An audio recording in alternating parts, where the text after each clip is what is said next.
Welcome to our Talk Bus Stop, a monthly youth-centered podcast about how artists do their work and make a living. I'm Nicole Cabrera. And I'm Erica Thomas. Today we're joined by William Rihel.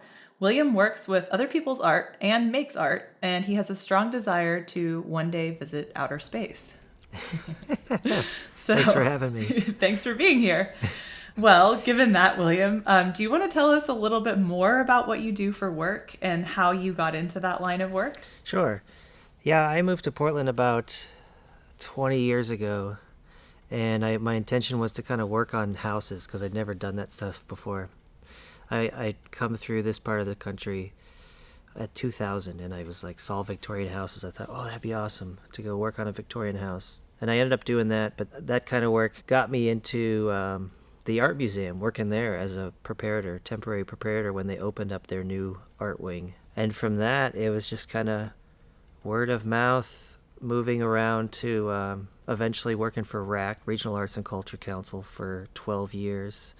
And now I'm fortunate enough to have been around long enough to work for private collectors and occasional installs in public and private locations. Cool. So for some of our audience who might be young people that might not know what this means, what does a preparator do? Yeah, I don't think I even knew what it was when I applied for it. But so the preparator is basically the folks who paint the walls. They take, if there's a exhibition with sculpture and painting, things get delivered. You take them out of the crates, you put them on the walls. You work with registrars, curators, other staff of the institutions. And that's in the typical museum setting. So they do a lot of the heavy lifting, delicate dancing around expensive objects. You mentioned working with sort of private entities and people. What is that kind of like? How do you go about choosing who you work with?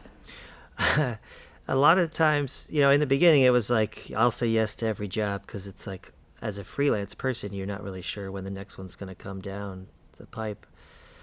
But nowadays, I try and hang as little art as I can. There was one example I used as a thing I don't want to do is I was in somebody's McMansion-ish type house, 15 feet up in socks on a ladder, installing a reproduction of Madonna's Ray of Light album cover. And there wasn't much to it that inspired me.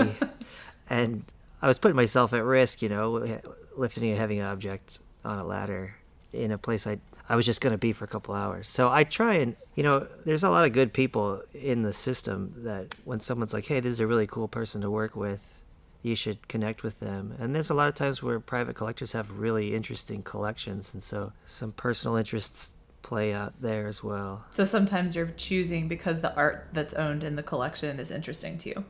Yeah. There's a good handful of people that I really like to work with. Just whatever the problem is, we're good heads that approach it and figure it out together and have a fun time figuring it out. Because that's the one unique thing about it is almost every installation is a different problem to be solved. And the reason why I get called often is somebody has this thing, they want it to be up there, they don't know how to make it happen.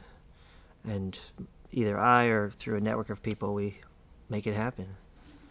When you do work with people and artists sometimes, how involved do you become with sort of creating the work? And what are some other roles that you have to play? Kind of keeping time. There's some artists who are pretty green to, say, public art, for example, and it's their first big one and they want to do it huge, and they maybe make smaller scaled stuff. A lot of times, and myself as an artist, I've gotten into this place too where I bit off way more than I could chew. And I'm often now as the collections person, the voice of reason to be like, hey, I know you want to make this 50-foot thing, but if we made it 12 feet, we could have it done by the opening of the building.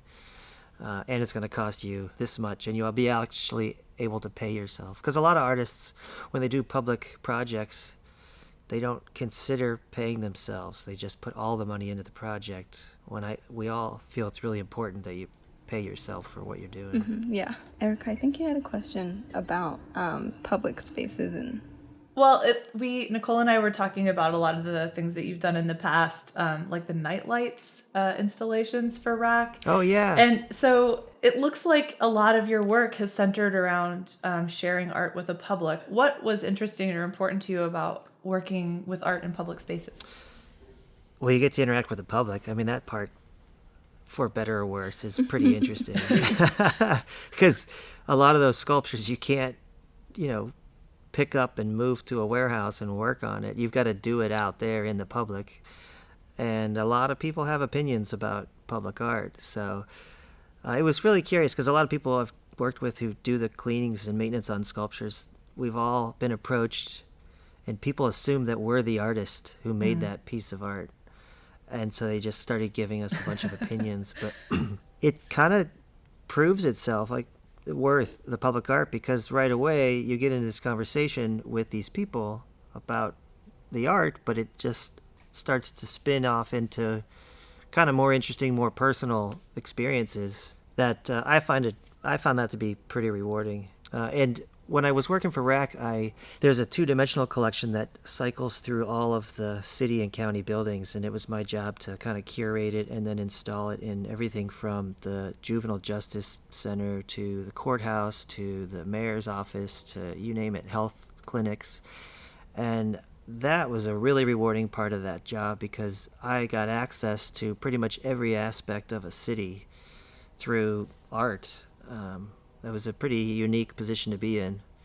And then I got to talk with people working there about their interests in art, and I could show them things that were available in the collection and then try and work it out to have the best stuff on the wall. Say, in a waiting room in a health clinic, you got to be really thoughtful about what goes on the wall there. Those things were really enjoyable to talk about. Do you ever encounter people who are like inside of those government institutions who are like not interested in the art and have to talk to them about like why you're doing what you're doing? For sure. This makes me think of one piece in particular. It was a large abstract piece by, oh gosh, I can't remember who it was, but it was large and it didn't have any defining figurative features. It was probably 6 feet tall, 4 feet wide, and it was in the county commissioner's floor. They all are on the same top floor. And when I put it in, I remember people walking by like, oh no, I can't look at that every day when I come to work. No way. And part of the public collection is, the intent is to rotate it around so that the public in all places get to see it. And so something like that will stay for a year, 6 months or a year, and then it gets cycled out. Well, the same people that said, oh, no way, I can't ever look at that, when it came time for it to go, they're like, you can't take that's my work of art. Like, I look at that every day, and I think that, they start to take some ownership over it in a really peculiar way. But for the most part, people are really appreciative that they get art on their walls. Because a lot of them don't have a lot of experience around art other than going to an art museum or having their relatives' artwork hung in their house. You mentioned coming over here to Oregon, Portland, and wanting to come and restore Victorian houses, but you became an installator. So how did that happen, and where did that shift happen?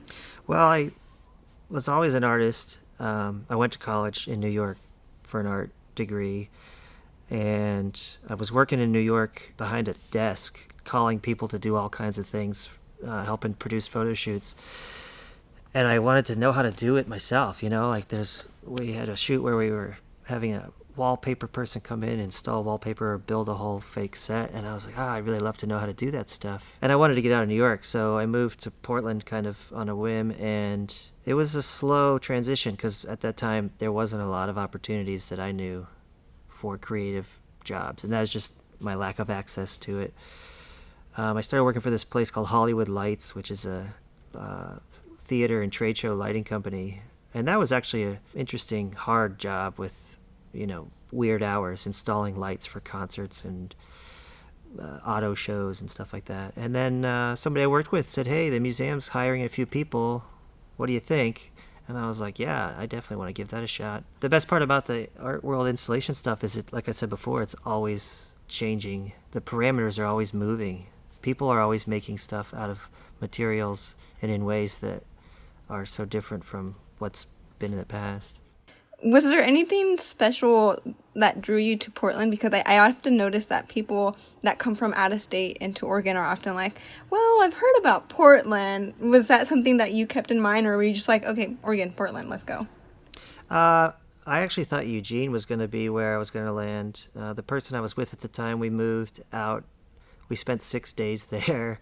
We ended up coming up to Portland 2 days, just like, hey, let's just see what that's like up there.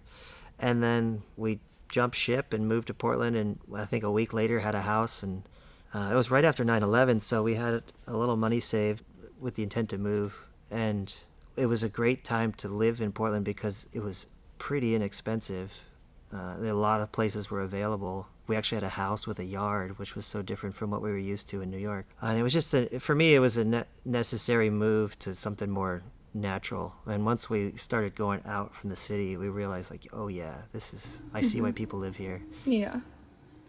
Kind of focusing on your work, I noticed it was very colorful, and just very interesting and really cool to look at, sort of in like 2010. Thanks. But as the years kind of progressed, I noticed that you focused more on like nature. How do you think that evolution happened? That's interesting. You're right. I don't know that I made a conscious choice to steer away from human-centric stuff. I feel like it's kind of a natural trend a lot of us are going through right now. We're kind of inundated with so much human that escaping to something non-human is pretty essential. In the history, there's been a lot of occasions where back to the land movements have taken place, or setting up retreats in nature started becoming a popular thing. And for me, I think I was looking around. A lot of my work personally, I used found materials, and in the last 2 years, I've probably used, most of the things I've made are things I found in my yard, and most of that is trees, bushes, branches, and a lot of garbage too. I don't know. It's a great place to explore. Like, it's unlimited. We're still, we don't even know how many species of things there are on the planet, and it's just amazing what we find. Having looked at your art, I noticed that you document the work that you've done, and you've also done a little bit of sort of like the process of it. What were some of the stuff that you used to record it and upload it onto YouTube? I'm a pretty basic guy, I use my phone. I used to have a digital camera that I use all the time, but phones are so good now. Like even what we're doing here, the equipment we're using is some very accessible stuff. It seems to be getting easier and easier to make professional looking things with non-professional equipment. Like full movies are being recorded with iPhones, and you can't really tell unless someone tells you about it. I really, subject matter and the stuff I use, equipment, whether it's the art itself or the equipment to document it, is often whatever's around. I'm really a big advocate for not forcing yourself out of doing something because you think it's going to require this amount of money or this amount of stuff. Like, if you want to build a boat and float in the water, find some water jugs and like start gluing them together, or you know what I mean? Like, there's so many ways to creatively achieve what you want to achieve, and I think art has been the venue for me to succeed, most of the time fail, but succeed at getting to those places and have fun with it. Before, I guess, we technically started recording, you mentioned stories. Is that something you're able to talk to us about, or? Yeah, it's part of I think for that, Stories is a bar recording place that I made in my house. And COVID kind of inspired it because going to a bar was a pretty common thing for a lot of people to, after work, have a drink, start talking to people, tell a story. That place was eliminated, and that casual encounters with strangers, I mean, I don't know how people do it now. Maybe they meet each other in a Zoom class or something, but that's not my style. So And I know there's a lot of people who have a lot of great stories unrelated to the pandemic, just in general. And I've heard a lot of great ones, and I would love to have people come and record them. So the intent there is just to hear good storytelling. There's not a specific goal about any specific subject. There's a whole section of things I've done public-wise. Like I did an outdoor movie series at my house. I paired with local groups. They hosted it. They acted as the host. We had a live performance until the sun went down, showed a movie, and had, upwards to 150 people in attendance. And so it was a really great gathering place for a lot of people to meet. And that part I find really exciting. And the nightlights component that you were talking about earlier, that kind of bled into the RAC funded, because RAC's right next to an empty parking lot. And so we did that for several years there, which was really well received by the public. Can you just briefly describe what Nightlights was in case people don't know? So Nightlights was a outdoor projection series that happened every first Thursday in coordination with the Pearl District First Thursday. And each month during the winter months, primarily because we needed the darkness during those hours to take place. Artists were selected by a jury. They each received a stipend, and RAC provided the giant wall and the parking lot for them to project onto. And it was a partnership with Open Signal, which provided the equipment and a lot of great creative input. I don't know how many years we did that. I think it was 3 or 4 years.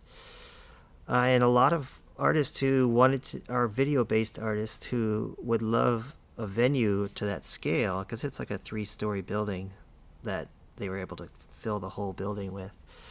They gave them an opportunity to think big and then work big, because for most part people either worked virtually, in their computer screen or in a VR mode. And there was a really amazing variety of things that happened there. Erica, didn't you take part in one of those? Yeah, I did actually. Renee Sills had that project. I think it was called something like How to Dance Like a Boss. Yeah, but she had this structure where she invited a group of people who don't know how to dance, and I'm one of those people. and we were supposed to lead the charge of getting a group of people in this public space to do a dance with us that we were teaching them, but as amateurs. And so I did a voguing class. Oh, yes. And I remember it raining pretty hard during that night. It did rain, yeah, but it was I'm that's so dramatic. It's perfect. Anyway, that was really fun. I kind of want to ask you a little bit more about the relationship between yourself as an artist and the job that you do. You said to me, my art is not career-based, so it's hard to define. But I explore mediums and subjects, don't usually stick with one for more than a few years. That's the luxury of not making art for a living, which I think has been a running theme with several of the artists who have day jobs who we've interviewed. Mm-hmm. So I just wanted to ask you if you want to talk for a minute about making that choice to have a quote unquote day job separately from your art practice. So I've always had a day job, and because you're in school, you're learning about art, you get out of school, it's pretty rare that you're going to be making money right out of the gate with your art. And I think I was working so much that my art practice kind of just petered out to almost, imagine the candle going out and you just see the smoke going up. I didn't get to the smoke going up part. And that's part of the reason why I left RAC, because I was now is the point. I need to either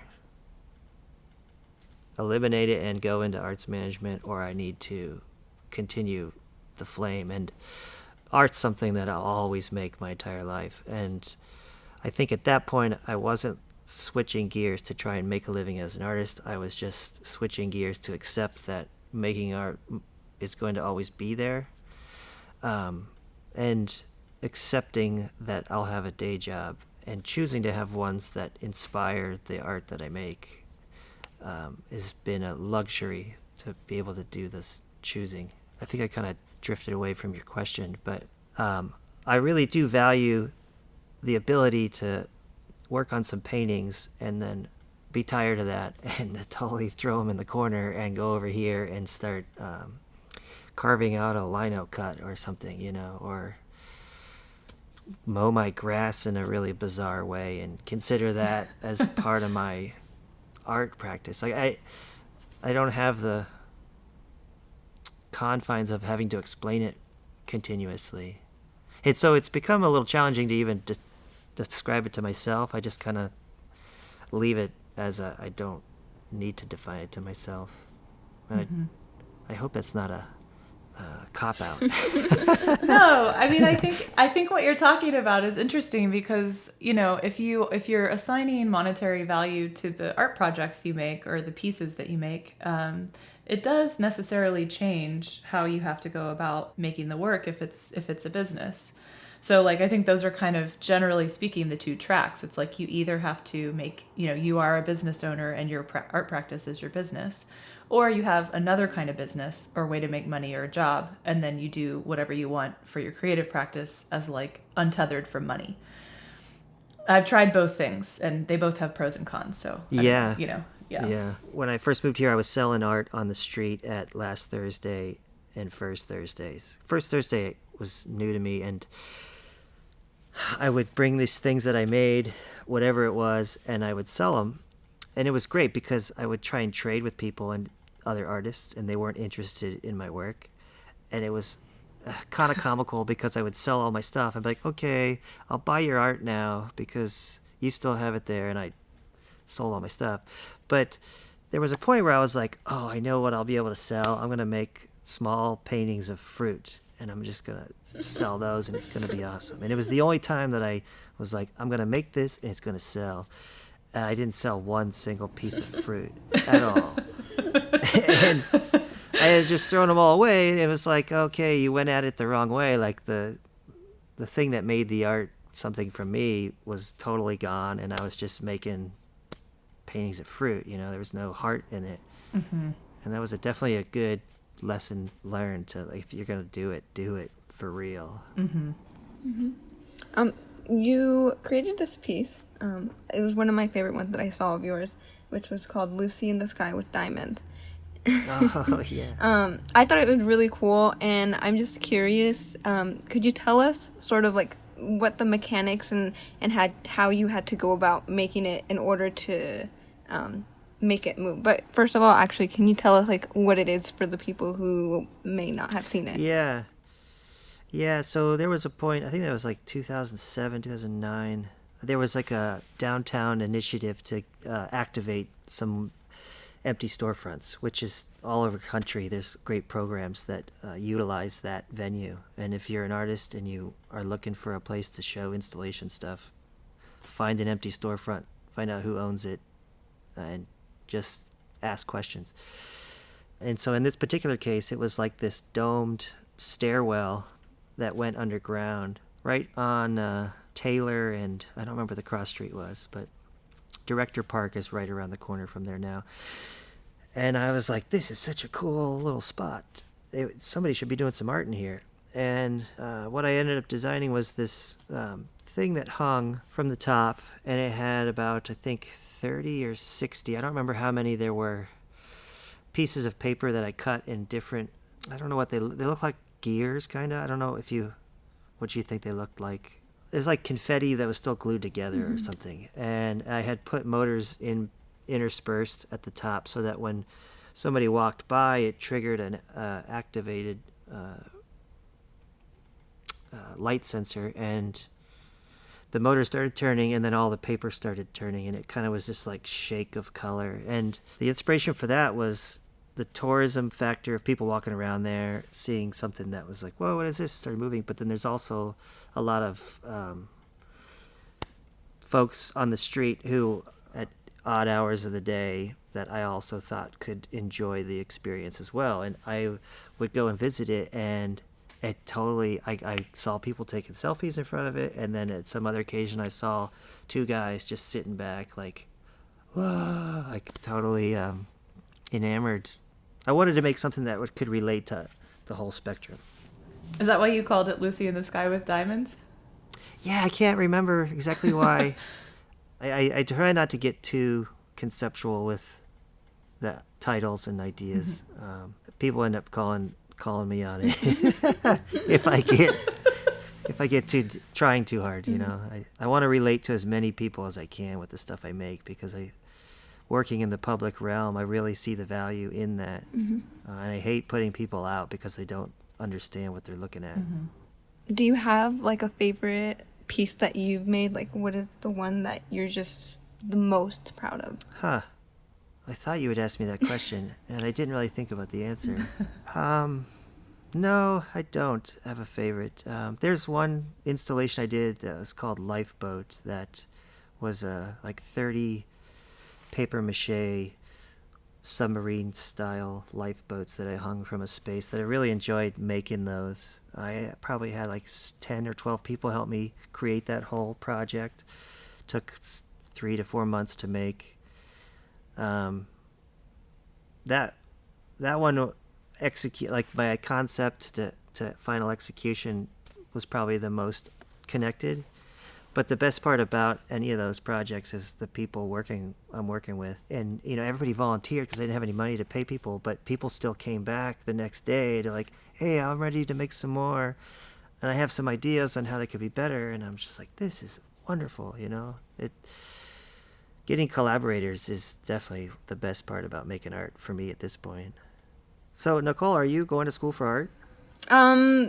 I'm studying multimedia right now. Cool. So I think I would say it's not similar to what you do, but I would say it's in the realm of what you do. So like I want to become sort of like someone who is able to manage and oversee projects and be able to help out where I can help. Yeah. What's great about getting to that position is you get to see what you do and don't want to do. Yeah. Like if you find yourself really excited about budgets, I mean, it's an easy way to find out, like, hey, I love doing budgets. And Yeah. and if you want to be just management and not ever get your fingers wet, that's another great aspect too. The preparator is definitely a hidden job. I didn't learn about it in art school. I never thought about it when I went to museums. I just figured the stuff was on the wall and that's what it was. But there's so many other folks doing stuff behind the scenes. Conservators are a really amazing bunch. Often they're handed something that someone's like, hey, this is broken, can you fix it? And it's either decomposed or broken beyond belief, but you know, it's their job to figure out how to make that work.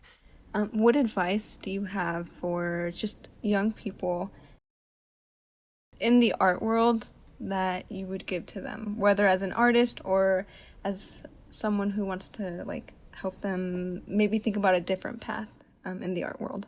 When you say different path, you mean like the other options that are out there? Yeah, so like a conservator or like someone who restores artwork, or like you who does installations. Yeah, like I found my path really, it just kind of happened. And I think it happened because I chose things that I was interested in. And there was definitely a lot of things I did that I went to work and I was like, oh gosh, I gotta go to work and I don't want to go to work. But I still knew that what I was doing, I had a lot of respect for. And so I would say, follow a path that is true to you.